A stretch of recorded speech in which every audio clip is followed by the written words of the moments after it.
बिस्मिल्लाहिर्रहमानिर्रहीम, अस्सलाम वालेकुम। देसी टीवी यूएसए में प्रोग्राम जवाब चाहिए में मैं हूं आपका होस्ट दानिश मलिक। नाज़रीन ग्रामी, आपको पता है कि गुज़श्ता दिनों को बहुत से ऐसे मामलात थे कालदम तहरीक लब्बैक के हवाले से और कालदम टीएलपी के जो मुतालबात थे उनको लेकर उनका जो धरना था और जो उनका मुमकिना मार्च था इस्लामाबाद की जानिब, उसको लेकर बहुत सी कहसराइयाँ की जा रही थी और मौज़ूए गुफ्तगू रहा ये तमाम तर मामला। लेकिन गुज़श्ता दिन को मुफ्ती मुजीबुर रहमान साहब ने ऐलान किया कि मुज़ाकरात तय पा चुके हैं और कुछ निकात भी सामने आए हैं। तो इस हवाले से बहुत सी अभी तक भी कुछ इबहाम बाकी है क्योंकि वज़ीराबाद में अभी भी उनका धरना जारी है और वो सिर्फ उनकी पोजीशन वहाँ से चेंज हुई है और वो पार्क में मौजूद हैं। रास्ते खुल गए हैं। इस्लामाबाद की भी बात करें तो फैज़ाबाद इंटरचेंज खुल चुका है, लेकिन पुलिस की नफरी अभी तक मौजूद है। तो ये तमाम तर सूरत हाल और क्या वो मुतालबात उनके मान लिए गए हैं, इस तमाम तर मौजू को आज हम डिस्कस करेंगे। हमारे साथ पैनल में मौजूद हैं एंकर पर्सन है, रेडियो की फील्ड से भी इनका ताल्लुक है, मोहतरमा शमा रफ़ीक साहिबा, वेलकम टू आवर शो।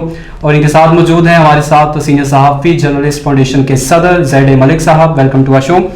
तो सबसे पहले सवाल करेंगे हम मोहतरमा शमा रफ़ीक साहिबा से कि मुफ्ती मुजीबुर रहमान साहब की जो प्रेस कॉन्फ्रेंस है और उन्होंने तो शुरू में तो नकात का जिक्र नहीं किया, उन्होंने कहा कि ये एक मुनासिब वक्त में सबको पता चल जाएगा, लेकिन अब वो यहाँ हो चुके हैं। लेकिन सबसे बड़ा जो मुतालबा था कि फ्रांसीसी सफ़ीर को इस्लामाबाद से या उनका जो सफारतखाना है वहाँ से मुल्क बदरी की जाए, सफारतखाना बंद किया जाए, सफ़ीर को यहाँ से निकाला जाए।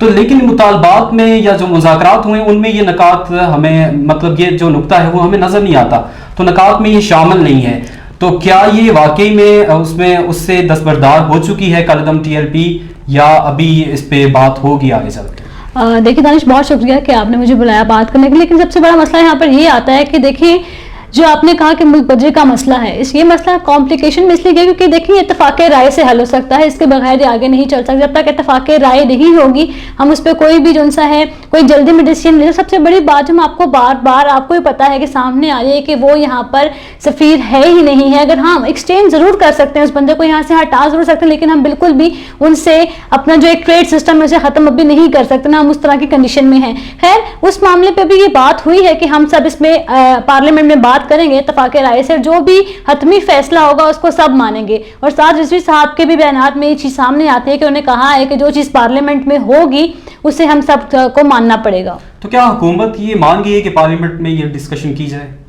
बिल्कुल ऐसा है कि मुतालबात, क्योंकि रात 12 बजे के तक तो कोई ऐसी एलिमिनेशन सामने नहीं आई थी, लेकिन बाद में जो सा इसको रोटेट करके जो सा इसको डाइवर्ट करके जो सुबह जो हमारे पास न्यूज़ आई है वो उसमें यही है कि मुतालबात जो सा है वो सामने आए हैं, नकात जो से उनके सामने आ चुके हैं। उनमें मेन यही था कि जो सा है रिहाई के मुतालबात थे कि कोई भी लायामिल जो सा है इतनी एक्टिविटीज़ हुई, इन पर कोई मतलब केसेस ना किए जाएँ। ठीक है, ये सब चीज़ें तो अभी आपके पैसेज ऑफ टाइम वोट भी क्लियरली सामने लाई जाएंगी अभी। जी ठीक। अच्छा मलिक साहब, आप बताइएगा कि जो सबसे बड़ा मुतालबा, यही सवाल मैं आपसे करूंगा कि सबसे बड़ा मुतालबा जो टीएलपी का था, कालदम टीएलपी का, वो यही था कि सफ़ीर को मुल्क बदल किया जाए, सफारतखाना बंद किया जाए। तो अब मुज़ाकरात में जो नकात सामने आए उनमें ये मुतालबा सामने नहीं है। तो क्या टीएलपी को समझा दिया गया है या वो अपने मुतालबे से दस्तबरदार हो चुकी है या इस तमाम तर धरने का मकसद या इस तमाम तर एक्टिविटी का मकसद कुछ और था? देखिए इसलिए सबसे पहले दानिश एक चीज को और देखना पड़ेगा, वो ये कि क्या उनका मुतालबा, जैसे आप कह रहे हैं कि उनका मुतालबा ये था कि सफ़ीर को मुल्क बदल किया जाए, लेकिन आप उनका पिछड़ा वाला उठा के देखें तो उसमें ऐसी कोई चीज नहीं थी।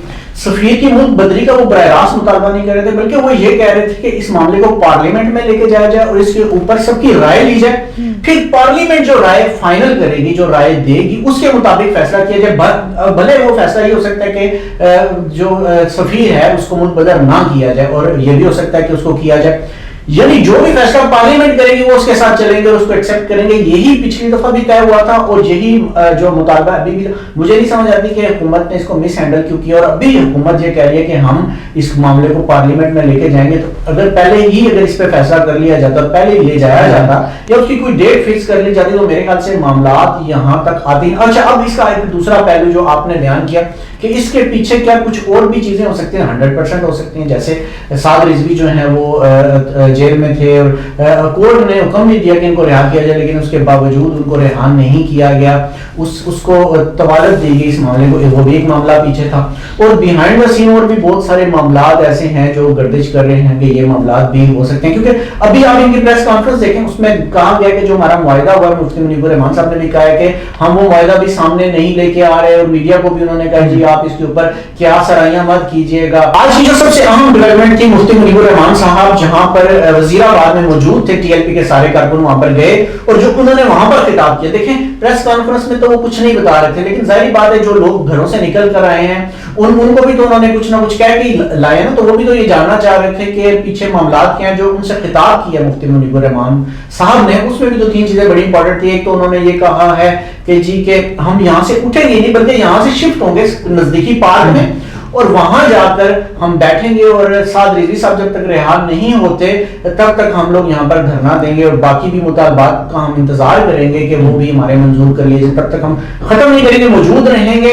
और मेरे ख्याल से साद रिजवी साहब खुद आकर इसको शायद जो है क़यादत करेंगे, इंतजार किया जा रहा है कि उसको हुकूमत कब तक छोड़ दे, लेकिन कल तक हुकूमत ये कहती है कि 90+ मुकदमात हैं साद रिजवी के ऊपर और छोड़ना पॉसिबल नहीं, और आज हुकूमत कह रही है कि हम इसे उन्हें छोड़ रहे हैं। मलिक साहब यही कुछ चीजें भाम पैदा कर रही हैं कि एक तरफ कहा जाता है मुज़ाकरात कामयाब हो गए, लेकिन मुफ्ती मुनीबुर रहमान का बयान कि अभी हम रुकेंगे, पार्क में रुकेंगे, तो क्या एक और डेडलाइन मतलब जो सामने नहीं आ रही, लेकिन क्या एक और डेडलाइन ये यानी अंदर तय की गई है?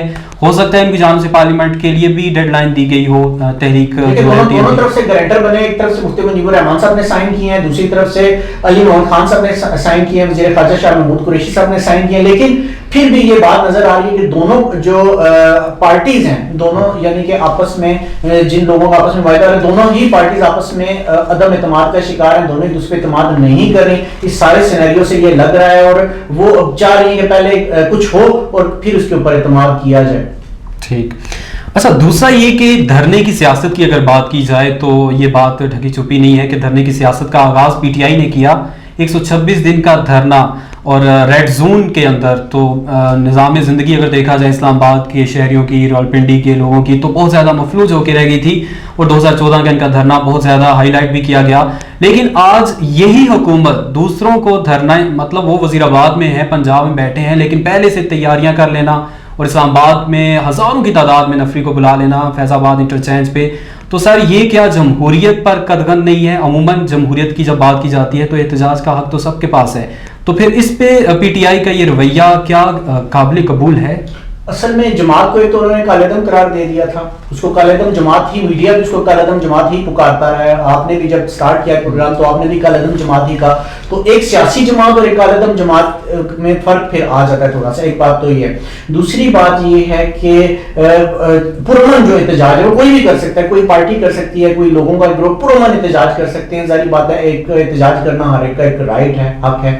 लेकिन देखा ये गया कि ये जब एहतजाज शुरू हुआ था तो बहुत सारी जगह ऐसे वाकयात पेश आए जिसको हम इसको पुरअमन नहीं कह सकते, जैसे पुलिस एहलकारों का मरना, शहीद होना, इसी तरह टीएलपी के लोग भी इसी तरह वो भी मतलब वहां पे। तो सर इसमें तीसरी कुव्वत का भी क्या हो सकता है, यानी ज़ाहिर है कोई और भी फायदा उठा सकता है? तो देखें, गवर्नमेंट ये दावा करती रही है कि ये जितने इनके अकाउंट्स थे और जितनी चीजें थी, मैं सोशल मीडिया अकाउंट्स की बात करूंगे, बाहर से हैंडल हो रहे थे और वो बहुत सारी जो बाहर की बैरूनी ताकतें थी वो इनको इस्तेमाल कर दी। हुकूमत दावा कर दी, अब ये दुरुस्त दावा था या गलत इसके बारे में भी कुछ नहीं कहा जा सकता, लेकिन दावे जरूर मौजूद थे। लेकिन अगर वाकई ऐसा था कि बाहर से अकाउंट जो है वो इनके हैंडल किए जा रहे थे, तो फिर गवर्नमेंट का ये जो अभी एग्रीमेंट हुआ है इसके ऊपर भी बहुत सारे तहफ़्फ़ुज़ात पैदा हो जाते हैं। दूसरा बिल्कुल ये अगला सवाल मेरा यही था कि वज़ीर दाखिला का ये बयान था कि इनके जो सोशल मीडिया अकाउंट है बाहर से हैंडल किए जाते हैं, तो क्या ये सिर्फ सियासी बयान था या अगर ये हकीकत पर मबनी है तो ये बाइस तशवीश है? क्योंकि वज़ारत दाखिला एक बहुत ही रिस्पॉन्सिबल होती है मुल्क की सिक्योरिटी के मामले में और वज़ीर दाखिला एक बहुत बड़ी पोस्ट होती है, तो उनकी जानिब से ये कहना, और क्या इस बात की इंक्वायरी होनी चाहिए अगर उनके पास प्रूफ है, या ये एक सियासी बयान है? देखिए, अभी जो मुआहदे हुए इसके बाद तो यही लग रहा है कि वो सियासी बयान थे, वरना अगर वाकई सचमुच अगर वो किसी ऐसी एक्टिविटी में जिसमें दूसरी बाहर की एजेंसीज मुलव्वस थी, तो फिर अगर ऐसा सचमुच हुआ है तो फिर मैंने जैसे पहले कहा कि ये फिर मुआहदे पे बहुत सारे तहफ़्फ़ुज़ात खड़े हो जाते हैं और बिल्कुल इसकी इंक्वायरी होनी चाहिए, पता लगना चाहिए कि वाकई ये सियासी स्टंट्स थे, बयान थे या ये क्या था। जी शमा रफीक साहब, आप भी बताइएगा कि ये क्या सिर्फ सियासी बयान समझा जाए वज़ीर दाखिला का? इसको हमें हर लिहाज से, क्योंकि शेख रशीद साहब के जो पहले भी बयान, अगर उस वाले से बात की जाए यहाँ पे, तो वहाँ पे एक डिफरेंट सिनेरियो ये था कि डेफिनेटली आप पता है जब कोई भी चीज़ सामने आए, तीसरा बंदा डेफिनेटली आपके इंतशार फैलाने की हरकत करता है। तो यहाँ पे 50% तो बहुत ज़्यादा क्लियरली चीज़ सामने थी कि यहाँ पे इंतशार पसंद फैलाई जा रही है। फिर उसके बाद यहाँ पे एक और बात भी मेंशन करना चाहूँगी, शेख रशीद साहब ने पहले तो बिल्कुल जो सा है इनकार किया, फिर उसके बाद इकरार किया कि हम बात भी करेंगे। तो ये जो डिस्टॉर्शन हमारी क्रिएट हो रही थी, इसको ज़रा हैंडल प्रॉपर तरीके से करना चाहिए, क्योंकि यहाँ पे हर दफ़ा क्या होता है कि हमारे जो छोटा तबका है, अब देखें मजदूर हैं, दिहाड़ीदार, वो कहाँ पर जाए, वो कहाँ पे सर्वाइव करें, कि आखिर हमारे पास अभी तक ये जवाब नहीं कि हुकूमत इस बात का जवाब क्यों नहीं देती। कभी कहती है कि नहीं पिछली हुकूमत की गलती है, अगली हुकूमत है, अगर आखिर हम खड़े कहाँ हैं, हमें उस बात का जवाब दिया जाए। ये सब डिस्टॉर्शन क्रिएशन करने का मकसद आखिर क्या था, इसका भी जो है जवाब देना इनका बनता है। ठीक, अच्छा सर, आखिर में ये पूछना चाहूँगा आप दोनों से, पहले मलिक साहब आपसे, कि ये तमाम तर मामला क्या हल होने के करीब है, या हम एक और अगले यानी कोई अलमिया ऐसा जन्म दे सकता है, यानी कोई ऐसा वाक़या हो सकता है? क्योंकि वही बात है, तमाम चीज़ें अभी तक क्लियर नहीं हो सकी, अभी तक वो धरना उनका वज़ीराबाद में जारी है। तो क्या समझें अगर इसको परसेंटेज के मामले में देखा जाए तो कितने % ये मामला हल हो चुका है? देखें, अगर इसको हम हल होने के हवाले से अगर हम बतौर आम शहरी इसका जायजा लें या मीडिया पर्सन के तौर पे जायजा लें, तो हमें सबसे पहली जो चीज़ जो नज़र आती है वो ये कि रास्ते क्लियर हो चुके हैं। पहले रावलपिंडी, इस्लामाबाद, जीटी रोड सारा मतलब बिल्कुल बंद किया गया था, जगह जगह कंटेनर्स लगा दिए गए थे। लेकिन अब आपको पता है कि ऐसी कोई बात नहीं है, सारे रास्ते खुल चुके हैं, बल्कि जो खंदकें खोदी गई थी वो भी इन्होंने भर दी हैं, रास्ते खुल चुके हैं। और वो जो टीएलपी के लोग हैं वो एक पार्क तक महदूद कर दिए हैं मुफ्ती मुनव्वर रहमान साहब की जो स्पीच थी उसके बाद से। तो यहाँ तक तो लग रहा है कि ये सारी चीज़ क्लियर है। भर जो अब इनका जो टीएलपी का मुतालबा ये है कि वो गवर्नमेंट की तरफ देख रहे हैं कि जो अब मुआहदा वो कर चुके हैं उसके ऊपर अमल दरामद कितना करते हैं, उस अमल दरामद से ही मशरूत कर दिया उन्होंने सारी चीज को। लेकिन लग रहा है कि अब मामला सॉल्व होने के करीब है, सॉल्व हो जाए। जी शमा रफीक साहब, आप क्या कहते हैं? बिल्कुल, मैं इनकी बात से इत्तेफाक करती हूँ कि डेफिनेटली अभी जो हमें सीन नजर आ रहा है वो यही नजर आ रहा है कि हालात काबू में हैं, जो उनसे अपने रास्ते खोल दिए गए। लेकिन अभी भी आप देखें, अगर पिंडी की बात कीजिए, पिंडी के जो रहमानाबाद स्टेशन है अभी स्टिल वहाँ पे आपको पुलिस भी दिखाई देती है, हर चीज़ सामने क्लियर है। लेकिन अल्लाह करे कि वो जल्द से जल्द उनको मतलब मुतालबात को उनके मान के और जिनसे मुल्क में अमन सुकून की फिजा को कायम किया जाए। हम तो सिर्फ उम्मीद कर सकते हैं कि अल्लाह इस मुल्क पाकिस्तान के लिए बेहतरी के रास्ते खोल दे। जी बिल्कुल, उम्मीद की जा सकती है कि अमन अमान पाकिस्तान में बहाल हो। और ये देखना होगा कि पार्लियामेंट में ये जब मौजू बनेगा, मौजू गुफ्तगू बनेगा, ये मुल्क बदरी का मामला, सफ़ीर का, या कोई भी सवाल से बात होगी, और आगे फिर क्या होगा और ऊँट किस करवट बैठेगा, ये धरना यहीं पे ख़त्म होगा या फिर ये दोबारा से होगा और शुरा जो है वो इस्लामाबाद की तरफ मार्च करेंगे। लेकिन फिल वक्त हमें लगता है कि काफ़ी हद तक मामले को सुलझा दिया गया है।